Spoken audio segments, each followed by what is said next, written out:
Hello, students. So, those who have missed the first class, I want to share the recording with you. So, what we have discussed in the first class is I introduced myself to students and I took their introduction. Then we discussed prerequisites. Then we moved on to the first chapter. So, about myself. So, I myself am a chartered accountant. My name is Venugopal, and I've cleared my CA final in 2016. Then I did continued my career in Hyderabad in a reputed firm, and I work for multiple industries. So we will get to know more about me as and when the classes are going on. So I got to know about the students as well. Then we moved on to the prerequisites. What is prerequisites? So before becoming CA let us say ఒక బిర్యానీ చేయాలనుకుంటున్నారు మీరు. Okay, biryani చేయాలనుకుంటే okay కొన్ని ingredients కావాలి కదా మీకు బిర్యానీకి ముందు. అలాగే మీరు సీఏ అవ్వాలనుకుంటున్నారు. మీరు సీఏ అవ్వాలనుకుంటే దానికి ముందు కొన్ని ఇంగ్రీడియంట్స్ తీసుకోవాలి, మీరు ఇంగ్రీడియంట్స్ తెలుసుకోవాలి దాని గురించి మీరు. ఓకే, ఫస్ట్ వచ్చేసి you should have a goal. Okay, so మన కామన్ గోల్ ఏంటంటే ఇప్పుడు మనం సిఏ ఫౌండేషన్ క్లియర్ చేయాలి. అది జనవరి 2025, June 2025, September 2025, it may differ, right? Okay, what is our goal is to clear CA foundation. Okay, then we should have some habits. So what are the habits? 7 habits of highly effective people. ఒక book ఉంది, 7 habits of highly effective people. అందులోంచి 2 habits తీసుకున్నాను నేను. You always think about the end. ఎప్పుడు ఏం చేయాలి మీరు? You should think about the end.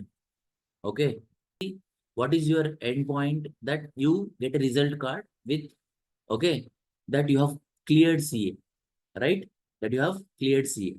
Okay, so మన జర్నీ, ఓకే, జర్నీ మనది ఇక్కడ మనం రిజల్ట్ ఎలా చూసుకుంటున్నాం, మనం సిఏ ఫౌండేషన్ క్లియర్ అయినట్టు చూసుకుంటున్నాం. సో సిఏ ఫౌండేషన్ క్లియర్ చేయాలి అంటే దానికి ముందు ఏం చేయాలి మనము? ఓకే, మనం ఎగ్జామ్స్ రాయాలి, right? So 3 hour exam is our deciding factor. Okay, ఎగ్జామినర్కి తెలియదు మనం మేలా ఫిమేలా, మనం 18 years 20 years, మనం హిందూవా ముస్లిమా, ఎగ్జామినర్కి తెలియదు అతనికి. సో ఎగ్జామినర్కి మన నుంచి వెళ్ళేది ఓన్లీ ఒక ఆన్సర్ షీట్ మాత్రమే. సో ఆన్సర్ షీట్ని మీకు 3 hours టైం ఇస్తారు. ఆ 3 hours టైంలో మీరు ఎగ్జామ్ రాయాలి. ఓకే, సో ఈ 3 hours మీరు, ఓకే, మీకు 3 hours మీకు సఫిషియంట్ టైం సరిపోవాలి, మీకు 3 hours కూడా. సో ఎగ్జామ్ పేపర్లో మీకు పేపర్ ఇచ్చిన తర్వాత ఆ 3 hours మీ పేపర్ కంప్లీట్ చేయగలగాలి, మీ హ్యాండ్ రైటింగ్ బాగుండాలి, కీవర్డ్స్ అండర్లైన్ చేయగలగాలి, ప్లస్ మీరు లా అనేది డిస్క్రిప్టివ్ పేపర్ కాబట్టి మీరు రీకాల్ చేయగలగాలి సబ్జెక్ట్ని. సో అది 3 hours మీకు ఎలా రాయాలి ఎగ్జామ్ అన్నది అది మీరు గుర్తుపెట్టుకోవాలి. That is think about the end. Then sharpen the axe. Sharpen the axe అంటే ఏంటి? సాన పెట్టాలి మీరు. ఓకే, సో సాన పెట్టాలంటే ఏం చేయాలి? ఓకే, డైలీ మీరు you should do revision, you should do writing practice. Okay, ఇది చేయడం వల్ల ఏమవుతుంది, మీకు ఆ 3 hours మీరు ఏదైతే ఎగ్జామ్ రాస్తారో అక్కడ మీకు టెన్షన్ కానీ ఫియర్ కానీ ఎలాంటి ఫియర్ టెన్షన్ ఉండదు మీకు ఆ రోజు. Okay, so these are the habits also you should learn. These are the pre requisites.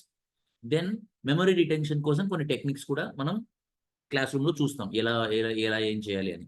Finally ఇవన్నీ ఉంటే మీరు ఏం చేయగలుగుతారు? You can clear CA foundation, right? Pre requisites నేనేమంటున్నా అంటే 30 minutes మీరు టైం ఇవ్వాలి. ఓకే, సో నేనేమన్నా అంటే క్లాస్లో మీరు ఒక నోట్స్ మెయింటైన్ చేయండి, ఒక notebook, separate notebook for law subject. So అందులో 2 parts ఉండాలి. ఫస్ట్ పార్ట్ వచ్చేసి మీకు రన్నింగ్ నోట్స్ కానీ మీరు ఇంపార్టెంట్ ఏమైనా క్లాస్ రూమ్లో నోట్ చేసుకోవాలంటే నోట్ చేసుకోవచ్చు. Second part of the book మీరు డైలీ రైటింగ్ ప్రాక్టీస్ కోసం వాడాలి. So those are the 2 things. ఒకటేమో హాఫ్ బుక్ ఏమో classroom notes, half book ఏమో రైటింగ్ ప్రాక్టీస్ కోసం వాడుకోవాలి. ఓకే, తర్వాత మీరు నాకు చేయాల్సిన ప్రామిస్, ఆర్ మీరు మీకోసం చేయాల్సిన ప్రామిస్, ఓకే, మన కోసం చేయాల్సిన ప్రామిస్, ఎవ్రీ డే 30 minutes మీరు కేటాయించాలి. దేనికోసం కేటాయించాలి? ఓకే, 5 minutes మీరు విజువలైజేషన్ ఆఫ్ గోల్. 5 minutes మీరు ఏం చేయాలి? విజువలైజేషన్ ఆఫ్ గోల్ చేయాలి. అంటే ఏంటంటే, సో మీరు ఆ రిజల్ట్ డేని ఊహించుకోండి. ఆ రోజు మీ ఫాదర్ స్వీట్స్ పంచుతున్నట్టు. ఓకే, సో మీరు ఎంత ఆనందంగా ఉన్నారు ఆ రోజు. సో దట్ డే, ఆ రోజుని మీరు గుర్తు చేసుకోవాలి. That is visualisation of goal. Every day 5 minutes మీరు విజువలైజేషన్ ఆఫ్ గోల్ చేయాల్సిందే. దెన్ ఎవ్రీ డే మీరు ఏం చేయాలి? అక్యుములేటెడ్ రివిజన్ చేయాలి 15 minutes. సో జనరల్గా డిస్క్రిప్టివ్ పేపర్లో ప్రాబ్లం ఏమొస్తుందంటే, సో మనం ఫస్ట్ డే చదువుతాం, తర్వాత సెకండ్ డే చదువుతాం, తర్వాత థర్డ్ డే చదువుతాం. ఓకే, అలా వెళ్తూ ఉన్నప్పుడు 10th day వచ్చినప్పుడు ఏమవుతుందంటే మనం ఏదైతే first day, second day, third day చదువుకున్నామో మర్చిపోతాం మనం. ఓకే, అలా మర్చిపోకుండా ఉండాలంటే ఏం చేయాలంటే మనం అక్యుములేటెడ్ రివిజన్ చేయాలి. అక్యుములేటెడ్ రివిజన్ అంటే ఏంటి? ఏదైతే మనం ఫస్ట్ డే కంప్లీట్ చేసామో సెకండ్ డే రోజు కూడా ఫస్ట్ డేది కూడా రివిజన్ చేయాలి. థర్డ్ డే రోజు first, second, third day revision చేయాలి.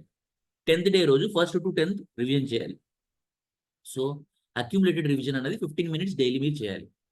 దెన్ ఎగ్జామ్ హాల్లో మనం వెళ్ళి రైటింగ్ చేసినప్పుడు మనకు టైం సరిపోదు. జనరల్లీ కొంతమంది స్టూడెంట్స్ లేదా మెనీ ఆఫ్ ద స్టూడెంట్స్కి ఏమవుతుందంటే టైం సరిపోదు.